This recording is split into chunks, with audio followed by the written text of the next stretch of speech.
الحمدللہ الحمدللہ رب العالمین،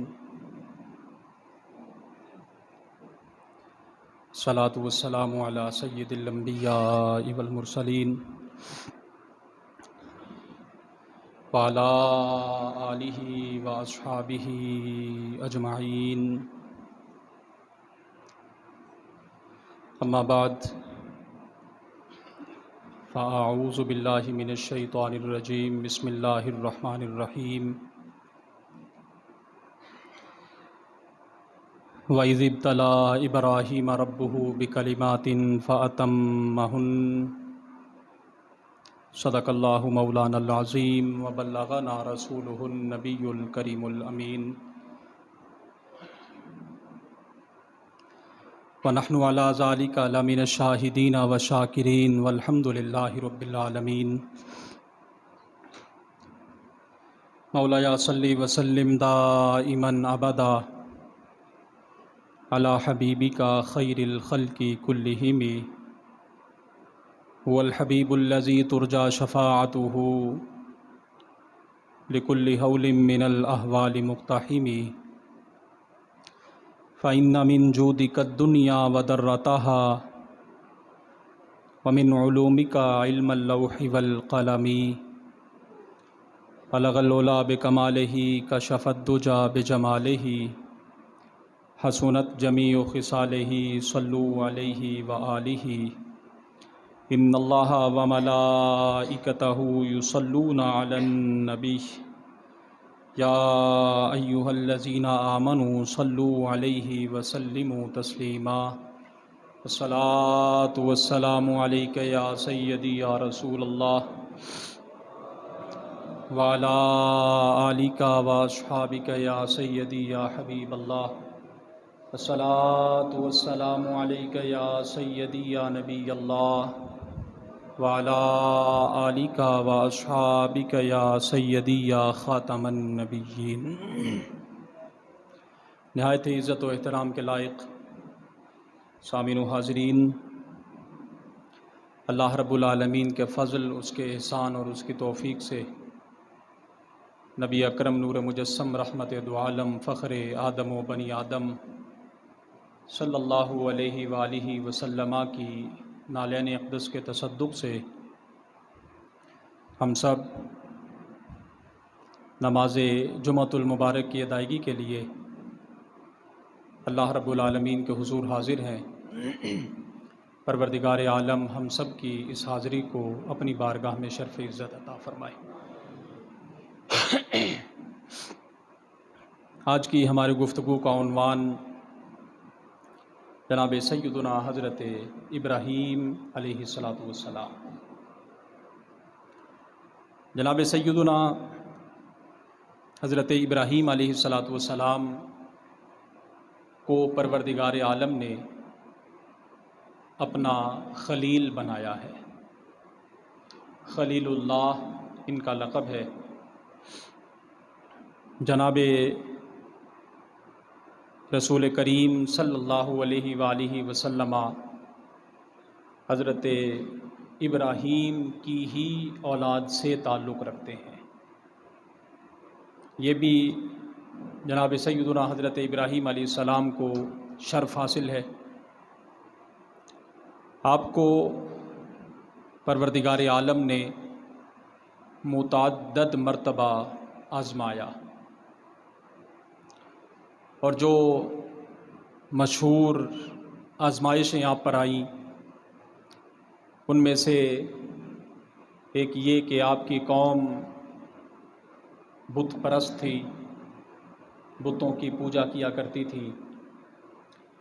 جب جناب ابراہیم علیہ السلام نے سورج چاند کو چمکتے ہوئے دیکھا تو اپنی قوم سے مخاطب ہو کے فرمانے لگے، کیا تم انہیں خدا سمجھتے ہو؟ اور جب وہ چھپ گئے تو فرمایا کہ میں چھپنے والوں سے محبت نہیں کرتا۔ 7 قسم کی بڑی آزمائشیں جناب حضرت ابراہیم علیہ السلام پر آئی ہیں۔ ان میں سے سورج اور چاند پر آزمائش، نمبر 2 نمرود اور اس کی ساری بادشاہی کا مقابلہ کرنا۔ نمبر 3، بڑی عمر میں ختنہ کروانا۔ ختنہ سب سے پہلے جناب سیدنا حضرت ابراہیم علیہ الصلاۃ والسلام نے کروایا، اور پھر حضور نبی رحمت صلی اللہ علیہ وآلہ وسلم کی امت میں بھی اس سنت کو باقی رکھا گیا۔ نمبر 4، آگ میں ڈالا جانا۔ نمرود نے آپ کے خلاف ایک بہت بڑی چیخا تیار کروائی اور پھر اس میں آپ کو ڈالا گیا۔ جناب سیدنا حضرت ابراہیم علیہ الصلاۃ والسلام کے ہاں اولاد کی پیدائش بڑی تاخیر سے ہوئی، کچھ روایات میں 100 سال اور کچھ میں 120 سال کی عمر میں آپ کے ہاں پروردگار عالم نے جناب حضرت اسماعیل علیہ السلام عطا فرمائے تھے۔ اب آپ خود اندازہ لگا سکتے ہیں، ایک شخص کو اولاد کی نعمت سے بڑی دیر کے بعد نوازا جائے، اور پھر اولاد بھی ایسی کہ جس کی تعریف خود پروردگار عالم فرمائے۔ اللہ تعالیٰ قرآن کریم فرقان حمید میں ارشاد فرماتا ہے، وَاذْكُرْ فِي الْكِتَابِ اسماعیل، کتاب میں اسماعیل کو یاد کیجئے، اِنَّهُ كَانَ صَادِقَ الْوَعْدِ، وہ وعدے کا بڑا سچا تھا، وَكَانَ رَسُولًا نَبِيًّا، رسول بھی تھے اور نبی بھی تھے۔ اب جن کی تعریف پروردگار عالم فرمائے، یقیناً وہ کوئی عام بچہ تو ہو نہیں سکتا، اور پھر بچہ بھی بڑی تاخیر سے پروردگار عالم کی طرف سے عطا ہوا ہو۔ اب جب وہ بچہ بولنے کے اور چلنے پھرنے کے قابل ہوا تو پروردگار عالم کی طرف سے حکم ہوا، اے ابراہیم اب اپنے اس بچے کو میرے راستے میں قربان کر دے۔ جناب ابراہیم علیہ الصلاۃ والسلام نے اپنے لخت جگر جناب حضرت اسماعیل سے مشورہ کیا۔ اب بیٹا بھی تو نبی تھا، باپ بھی پیغمبر جن کا لقب خلیل اللہ ہے، بیٹا بھی پیغمبر جن کا لقب ذبیح اللہ ہے۔ عرض کرتے ہیں، ابا جان ففعل ما تؤمر، جو آپ کو حکم دیا گیا ہے آپ وہی کیجئے، انشاء اللہ من الصابرین، اگر اللہ نے چاہا تو آپ مجھے صبر کرنے والوں میں پائیں گے۔ پھر ایسا ہی ہوا۔ اب اس بچے کی قربانی جناب ابراہیم علیہ الصلاۃ والسلام نے اللہ کے حکم سے فرما دی۔ یہ بھی ایک بہت بڑی آزمائش۔ چھٹے نمبر پر پروردگار عالم کی طرف سے حکم ہوا، جب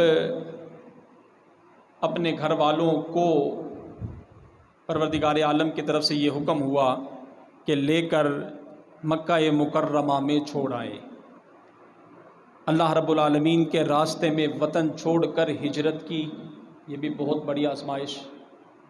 اور پھر ایک وفا شعار بیوی کو بے آب و گیاہ میدان کے اندر چھوڑ آنا اللہ کے حکم سے، یہ بھی ایک بہت بڑی آزمائش تھی۔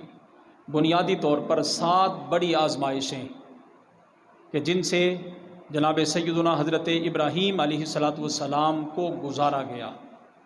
پھر اس کے بعد جا کر پروردگار عالم نے حضرت ابراہیم کو وہ مقام و مرتبہ عطا فرمایا جو شاید ہی کسی کو ملا ہو۔ حضرت ابراہیم کا لقب میں بار بار عرض کر رہا ہوں خلیل ہے۔ خلیل اسے کہا جاتا ہے جس کے دل میں اللہ کے علاوہ کسی کی محبت نہ ہو، اللہ کے علاوہ کسی کی محبت نہ ہو۔ اب اس محبت کا ایک انداز دیکھیے، ایک فرشتے نے اللہ رب العالمین کے حضور عرض کی، اے باری تعالیٰ مجھے اجازت دے، میں تیرے پیغمبر ابراہیم کو آزمانا چاہتا ہوں۔ آپ کے پاس ریوڑ وسیع مقدار میں موجود تھا۔ اللہ رب العالمین کی طرف سے اس فرشتے کو اجازت حاصل ہوئی۔ وہ فرشتہ جناب ابراہیم علیہ السلام کے پاس زمین پر آیا کہ آپ اس وقت اپنی بکریوں کے پاس، اپنے ریوڑ کے پاس موجود تھے۔ فرشتے نے کہیں چھپ کر کہا اللہ۔ کیا کہا؟ سارے حضرات بولیے، کیا کہا؟ اللہ۔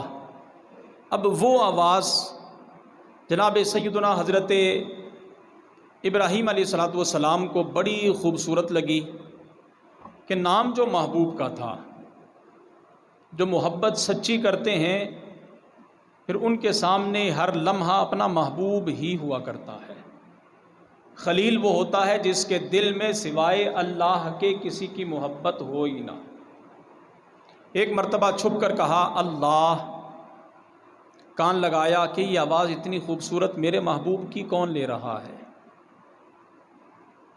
تلاش کیا، دیکھا تو ایک اللہ کہنے والا مل گیا، ایک اللہ کہنے والا مل گیا۔ اسے کہا تو نے جو پہلے میرے محبوب کا، میرے رب کا نام لیا ہے، ایک مرتبہ پھر کہہ دے، ایک مرتبہ پھر کہہ دے۔ اس نے کہا پہلے میں نے اپنی مرضی سے لیا تھا، اب چونکہ آپ کی فرمائش ہے لہٰذا اس کے بدلے میں کچھ نہ کچھ اجرت لوں گا آپ سے۔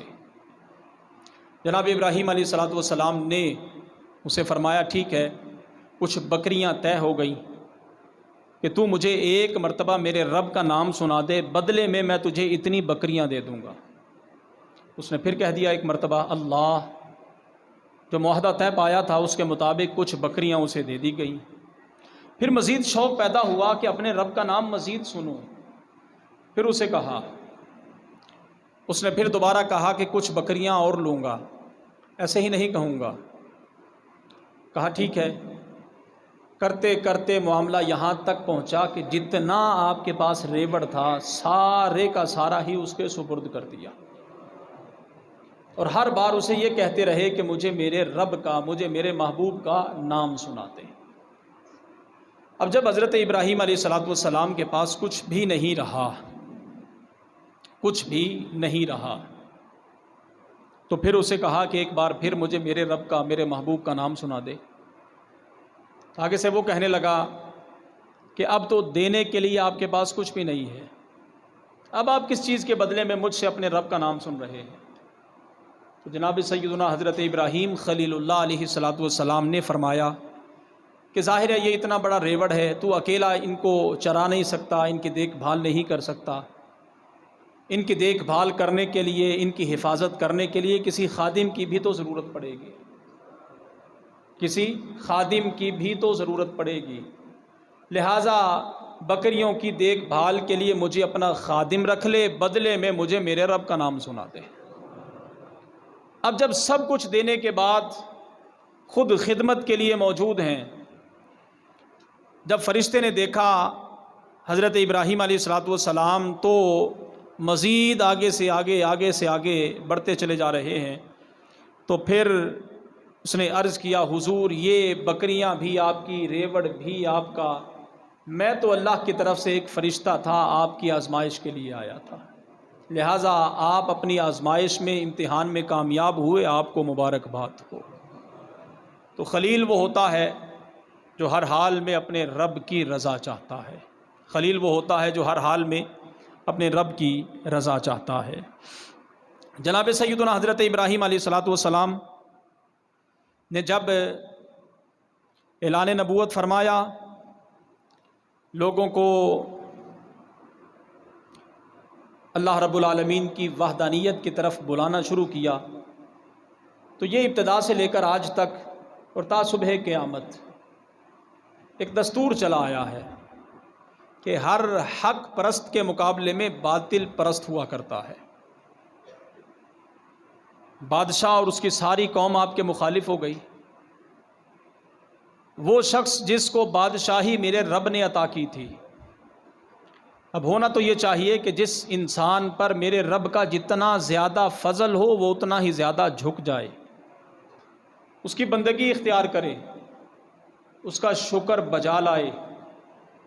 لیکن کچھ ایسے حضرات بھی ہوتے ہیں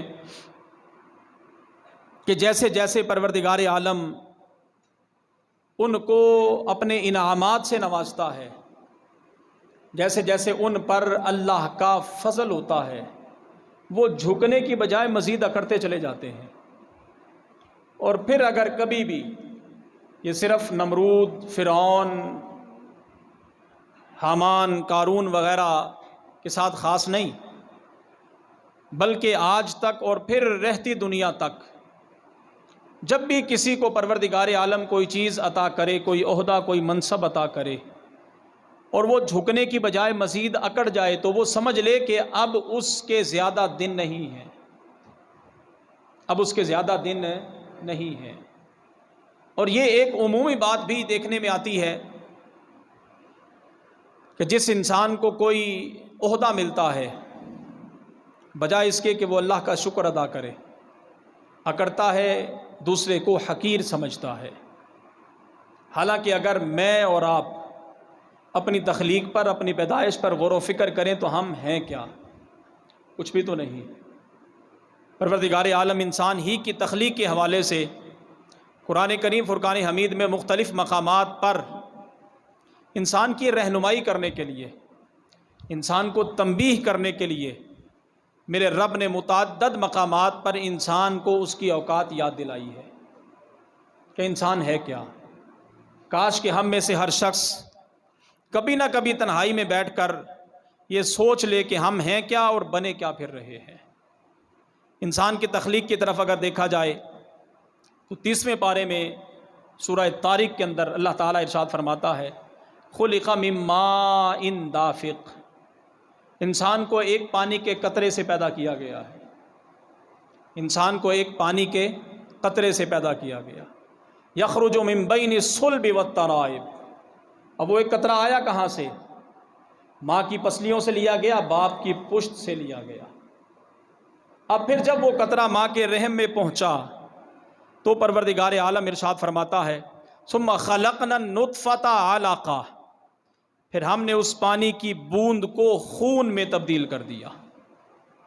پانی کو خون میں بدلنے والی ذات میرے رب کی ہے. فخلقنا العلقۃ مضغہ، پروردگار عالم ارشاد فرماتا ہے وہ پانی جس کو ہم نے خون میں بدلا تھا، پھر اس خون کو ہم نے گوشت کی ایک بوٹی اور ایک لوتھڑے کے اندر تقسیم کر دیا، بدل دیا ہم نے اس کو. فخلقنا المضغۃ عظاما، فخلقنا المضغۃ عظاما، پھر اس لوتھڑے کو ہڈیاں بنایا. فکسونا العظام لحما، پروردگار عالم ارشاد فرماتا ہے پھر ان ہڈیوں پر ہم نے گوشت چڑھا دیا. یہ تخلیق کس کی ہے؟ یہ میرے رب کی تخلیق ہے. ایک اور مقام پر انسان، اب پھر ثم انشأناہ خلقا آخر، پھر اسے اور صورت عطا کی. فتبارک اللہ احسن الخالقین، اللہ فرماتا ہے دیکھو تو صحیح کتنی بہترین صورت عطا کی. اب تخلیق انسان کو میرے رب نے کیا، تخلیق انسان کو میرے رب نے کیا، اور پھر بنانے کے بعد کیا فرماتا ہے؟ فتبارک اللہ احسن الخالقین، بڑی برکت والا ہے اللہ، سب سے بہتر بنانے والا ہے. اب آپ کبھی تنہائی میں بیٹھ کر یہ تو غور و فکر کریں کہ مالک کریم نے آنکھیں وہاں لگائیں جہاں خوبصورت لگتی تھی، مالک کریم نے ہماری ناک وہاں لگائی جہاں خوبصورت لگتی تھی. اب اگر رب العالمین ہمارے چہرے کی بجائے سر میں آنکھیں لگا دیتا، ہم کیا کر لیتے؟ کیا کچھ کر سکتے تھے؟ بالکل نہیں کر سکتے تھے. اب آپ اندازہ لگائیں کہ ایک انسان کے جسم کے 360 جوڑ میرے رب نے بنائے، اور ہر جوڑ پر چڑھا ہوا گوشت مختلف ہے. ہاتھوں کا الگ ہے، اوپر والے حصے کا الگ ہے، چہرے کا الگ ہے. اور پھر یہ بھی تو قدرت دیکھیے میرے رب کی، ہے تو انسان ہی، ہے تو انسان ہی، لیکن بنا اس کے اوپر سارا چڑھا گوشت ہی ہوا ہے. لیکن زبان بولتی ہے، ہاتھ تو نہیں بولتا. آنکھ دیکھتی ہے، زبان تو نہیں دیکھتی. کان سنتے ہیں، کوئی اور عضو تو نہیں سنتا. فتبارک اللہ احسن الخالقین، احسن الخالقین. یہ تو میرے رب کا کمال ہے، یہ میرے رب کا کمال ہے. اور جب میرے رب کا ہم پر اتنا فضل ہے، اور پھر پروردگار عالم ایک اور مقام پر ارشاد فرماتا ہے، اے انسان ہم نے تجھے 3 اندھیروں میں رکھا ہے، تجھے 3 اندھیروں کے اندر رکھا ہے. وہ 3 اندھیرے کون کون سے؟ ایک ماں کے پیٹ میں رحم کا اندھیرا، پھر اس کے اوپر ایک جھلی کا اندھیرا، پھر اس کے اوپر ایک اور اندھیرا۔ رات جب تاریکی چھاتی ہے، ماں بھی سو جائے، باپ بھی سو جائے، سارے گھر والے سو جائیں، میرا رب فرماتا ہے ہم اس وقت بھی جاگتے ہیں کہ اگر میرا رب اس وقت نہ دیکھے تو پھر یہ بتائیے کہ اس پانی کے قطرے کو خون میں کون تبدیل کرے، اس خون کے قطرے کو لوتھڑے میں کون تبدیل کرے، اس لوتھڑے کو گوشت میں تبدیل کون کرے، اور پھر اس کے بعد اس کو ایک بہترین شکل کون عطا فرمائے۔ وَالتِّينِ وَالزَّيْتُونِ وَطُورِ سِينِينَ وَهَذَا الْبَلَدِ الْأَمِينَ لَقَدْ خَلَقْنَا الْإِنسَانَ فِي أَحْسَنِ تَقْوِيمٍ۔ اللہ فرماتا ہے تجھے تو بہترین شکل اور تجھے تو بہترین صورت عطا فرمائی ہے۔ لہذا کامیاب انسان وہ ہوتا ہے کہ جب وہ اپنی تخلیق پر غور و فکر کرے اور پھر اسے پروردگار عالم دنیاوی اعتبار سے کوئی مقام و منصب اور عہدہ عطا فرما دے تو پھر اسے چاہیے کہ اکڑے نہ، جھک جائے اپنے رب کے حضور۔ اور آج تک آپ تاریخ اٹھا کے دیکھ لیجئے، کامیاب ہمیشہ وہی حضرات ہوئے ہیں جو جھکے ہیں۔ جو بندہ جتنا جھکتا جائے گا، جو بندہ جتنا جھکتا جائے گا، میرا رب اسے اتنا ہی بلند کرتا چلا جائے گا۔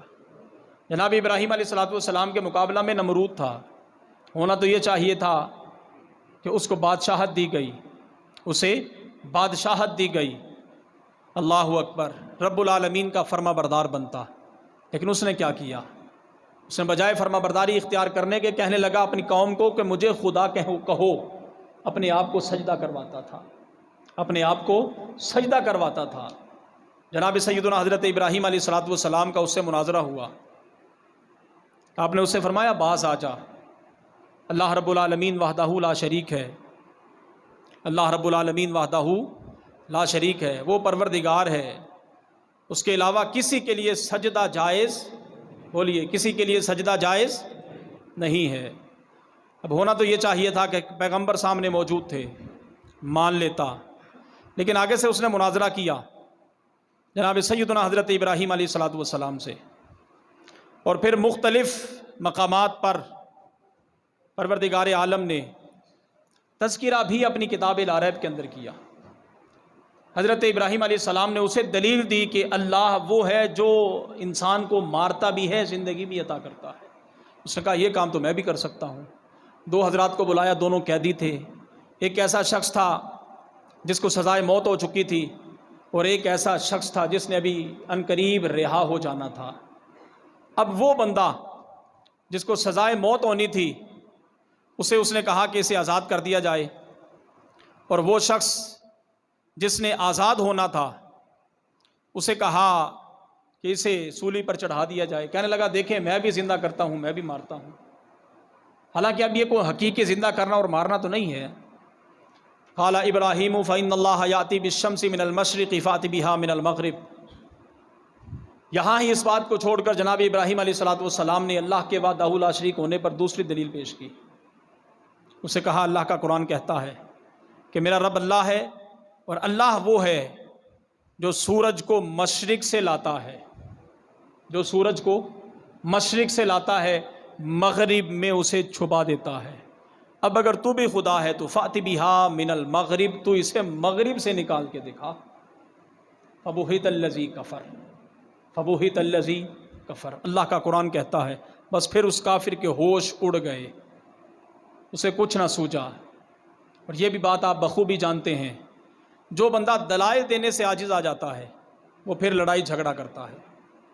جو بندہ دلائل دینے سے عاجز آ جائے، دلیل جس کی مضبوط نہ ہو، یا تو گالی گلوچ کرے یا پھر جھگڑا کرے۔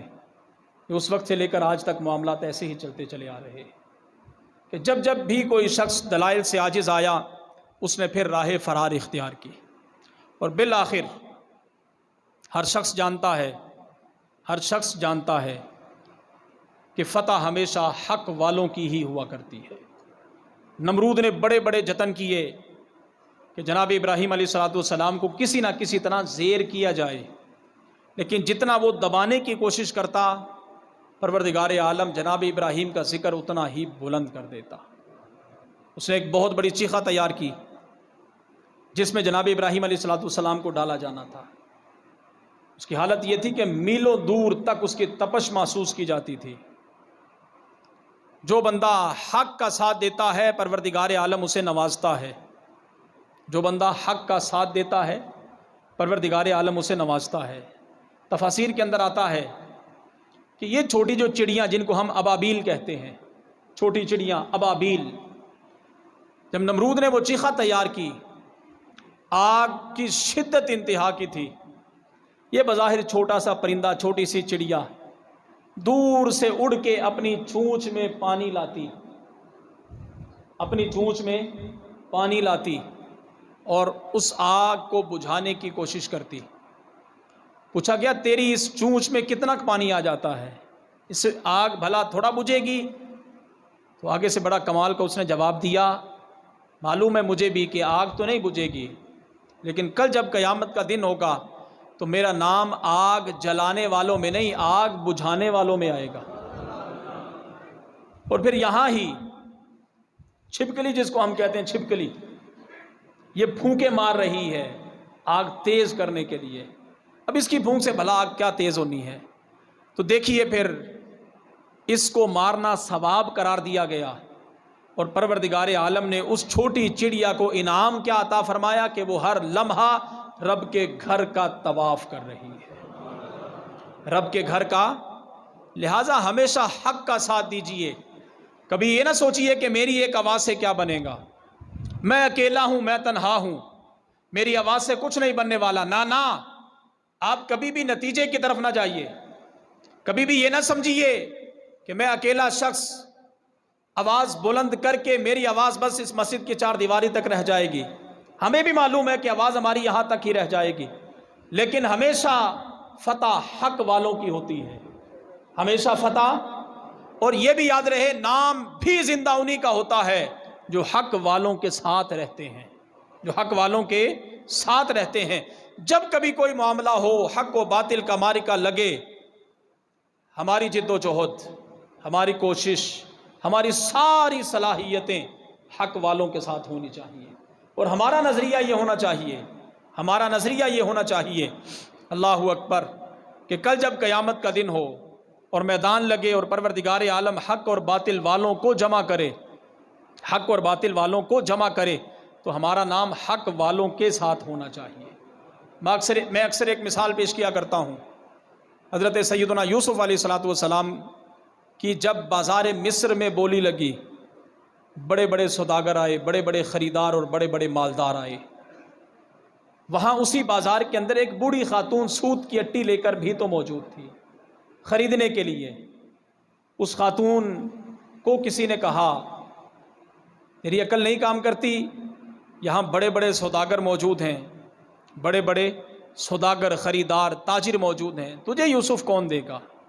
اس نے بھی بڑا کمال کا جملہ کہا تھا، کہنے لگی مجھے بھی معلوم ہے کہ یوسف مجھے اس سوت کی اٹی سے نہیں ملے گا، میں تو صرف اس لیے آئی ہوں کل جب قیامت کا دن ہوگا، کل جب قیامت کا دن ہوگا پروردگار عالم پوچھے کہ میرے یوسف کے خریدار کہاں ہیں، تو خریداروں میں میرا بھی نام آ جائے گا. تو ہم جو آج جناب ابراہیم علیہ السلام کا یا اللہ کے نیک بندوں کا جب کبھی کبھی ہمیں موقع ملتا ہے حق بات کہنے کا، ہم اس لیے حق بات کہتے ہیں، کل جب میدان محشر لگے، میرا رب پوچھے کہاں ہیں حق کہنے والے، تو ان حق کہنے والوں میں ہمارا بھی نام آ جائے. پروردگار عالم جناب ابراہیم علیہ السلام کے طفیل ہم سب کے حال پر اپنا رحم فرمائے. آمین. وآخر دعوانا ان الحمد للہ رب العالمین.